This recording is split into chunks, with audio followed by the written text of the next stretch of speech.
Esta breve historia comienza con una carta dirigida a un querido amigo en la que el viajero explica la dilación del envío de la misiva a la serie de contratiempos sufridos desde su llegada a Venezuela. Todo comienza con su arribo al puerto de La Guaira, ya a bordo del bote que lo acercará al muelle. Los marineros reman a compás y a punto de tocar la suspirada tierra, una ola inmensa, descomunal, de las que aquí son comunes, vuelca la ligera barca en la que se hallaba el viajero y los marineros, estrellándolos una y otra vez contra el tupido maderaje del muelle, lo que produjo la risa de los espectadores que allí se encontraban. Pero dejemos que sea el viajero que nos refiera el resto de la historia. Se creerá por ventura que al puerto maldije. Se engañan. Que habría sido maldecir en vano, que ni La Guaira es puerto, ni en muchos siglos lo será. Al contrario de lo que pueda pensarse, lo tomé calmadamente, cual filósofo lo haría, porque para vivir en Venezuela hay que ser filósofo. Y contrariado por el mal rato, me dejé conducir a una posada, con más agua en el estómago de la que yo quisiera, y más necesitado de reposo que de examinar de cerca la población de La Guaira.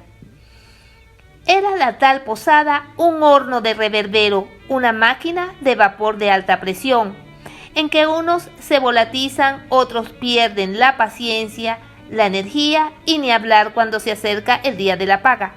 Mas, ¿qué podría yo perder en una noche? La voluntad de volver a ella y el sueño. Y eso perdí, no solo por la elevada temperatura, sino por el molimiento de mis huesos.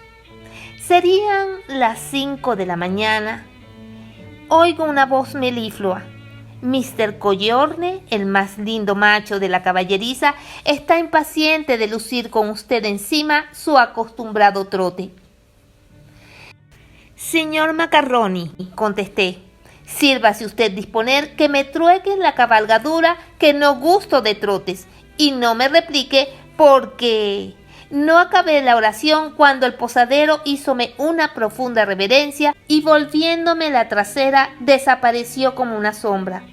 Vestíme y no como quien va a emprender un viaje, sino con estudiado esmero, como quien aspira a dar una idea ventajosa de su persona en un país que pisa por vez primera, y caballero en una mula, cuyos deslustrados jaeces contrastaban con la elegancia de mis galas, tomé el camino que conduce a la capital. Llegué al pueblo de Maiquetía, que al paso se encuentra, y arrebatado de un justo entusiasmo exclamé: ¡Salve, pueblo ameno, pueblo activo, pueblo industrioso, que has logrado reparar en parte los estragos del terremoto de 1812! Sin tomarte para ello más de 27 años de tiempo. Sigue tu instinto de progreso y verás, no lo dudes, a esa iglesia cuyos cimientos prueban tu afición al culto en el mismo estado en que la dejé al partir para el otro mundo, que nada menos espero de tu espíritu de conservación. Sigo mi camino. Señor, Monsieur, Mister. Mi pacífico animal, ya entrado en años y experiencia consumada, cual si con él hablasen, detuvo entonces el paso y con soberana pausa describió un semicírculo y me puso vis a vis del personaje que me interpelaba. Paréceme que va usted a Caracas, y siendo así, adviértole que el camino real es el que se descubre por allí, más arriba. ¿No ve usted? ¿Qué iba yo a ver si lo que me señalaba el bueno del hombre era una cordillera tan áspera, agria y fragosa que por poco llegué a persuadirme que de mí se burlaba? Parece, mi amigo, que usted se ha figurado que mi mula es cabra.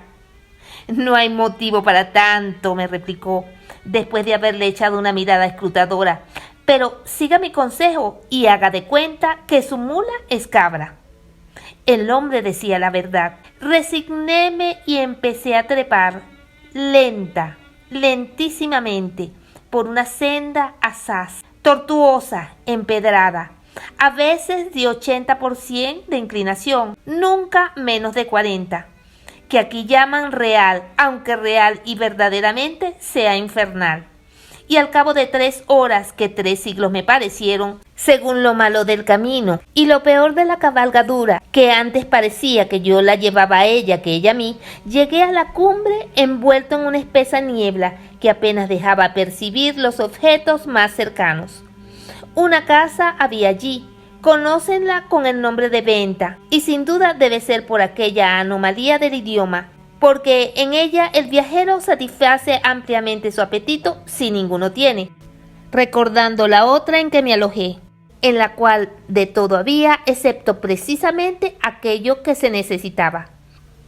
Humboldt asienta que está en 1323 varas sobre el nivel del mar, bien que para mí tengo o que se erró en el cálculo o que el barómetro en el momento de la observación estuvo bajo la influencia perturbadora de alguna atmósfera local, pues yo afirmo, jugando por lo que subí, que la tal cumbre puede disputársela al mismo Chimborazo.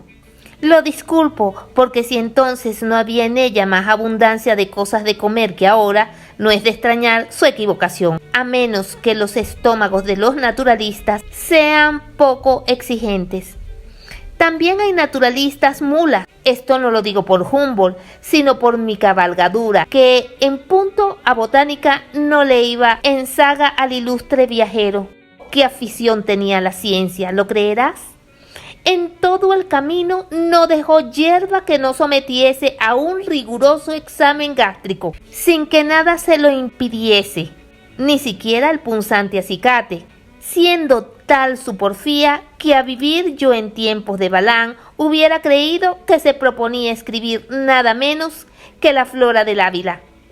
Al principio me impacienté, mas cansado de luchar con un animal que no salía de su reposado continente, por más que lo aguijoneaba, creí haber llegado a aquel estado de calma a que suele conducir al hombre el triste convencimiento de la inutilidad de sus esfuerzos, cuando de repente un enjambre de asnos cargados, cual si fueran llovidos del cielo, vino a despertarme la cólera que ya dormía, asaltándome en tan estrecho sitio que de un lado se dejaba ver un profundo abismo y de otro un alto escarpado. Grité, amenacé, repartí golpes a diestra y siniestra, en vano, que ellos en columna cerrada, imperturbables, me acometieron hasta que molido y magullado y contuso lograron dar con mi figura en tierra. Y a no ser por la precaución que tuve de guarecerme bajo las 4 patas de mi inalterable compañera, yo bien sé que a estas horas estaría holgándome en los elíseos campos. Movidos a compasión, los arrieros me prestaron generosa ayuda, que harto la necesitaba. Y ya en mi mula, con voz lastimada y doliente, les hablé de esta manera: ¿por ventura hay policía en esta tierra? Mire usted, señor, me replicó uno de ellos, lo que es policía, por tiempos la tenemos, según el que manda, que hay jefe político tan exigente que nos obliga mediante una buena multa a ensartar nuestros asnos por los rabos como si fueran cuentas de rosario, que no parecen sino que son dueños del camino y de los pobrecitos animales. Pero verse uno expuesto a despeñarse por esos derrumbaderos por falta de un regular camino o de mejor arreglo en la conducción de las cargas. Ya se ve, repuso otro, pero de usted no es la culpa. ¿No sabe usted que hoy es martes? Martes. ¿Y qué tienen que ver los martes con los transeúntes? Sí tienen que ver, sí señor. Por eso los transeúntes se excusan transitar por este camino los martes. Valientes explicaderas, es decir, que en otra ocasión deberé consultar el almanaque, porque otros lo hacen. Buena razón, no la olvidarán tan pronto mis costillas. Caracas parecía huir de mí. Halagábame la esperanza de que mi mula, al verse libre de toda carga, excepto la de sus años, acelerase un tanto su tarda y perezosa marcha. ¿Y cuál no sería mi sorpresa al observar que, deteniéndose e inclinando hacia el suelo su venerable cabeza, comenzó a herborizar?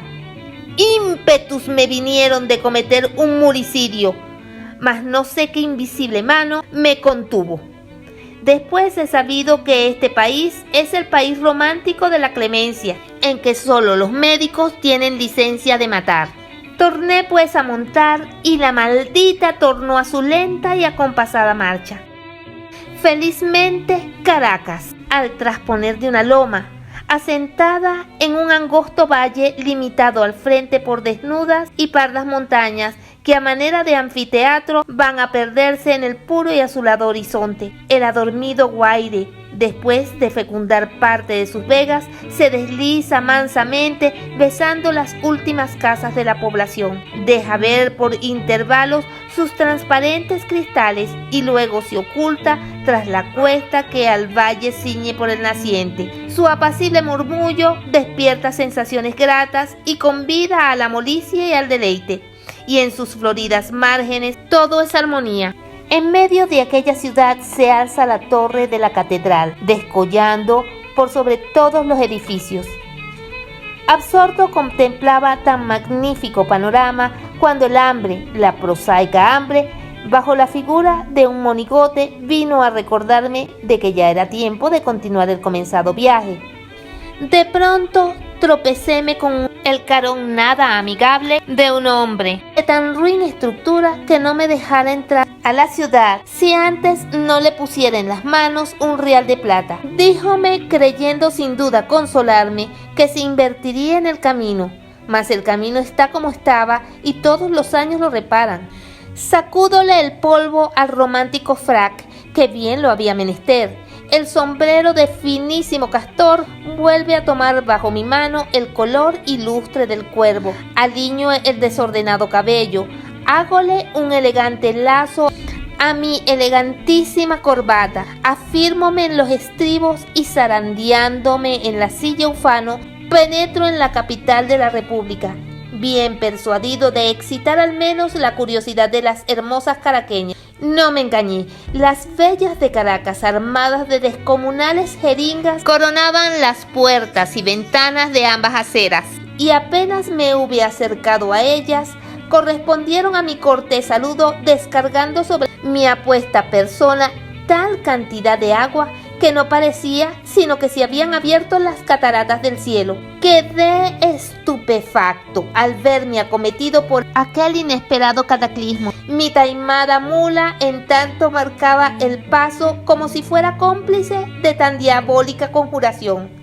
1000 pensamientos se cruzaron entonces en mi angustiada mente, y acaso hubiera creído que soñaba si un huevo lanzado a manera de proyectil no hubiera tenido el raro capricho de estrellarse en mi ojo derecho, dejándome completamente tuerto.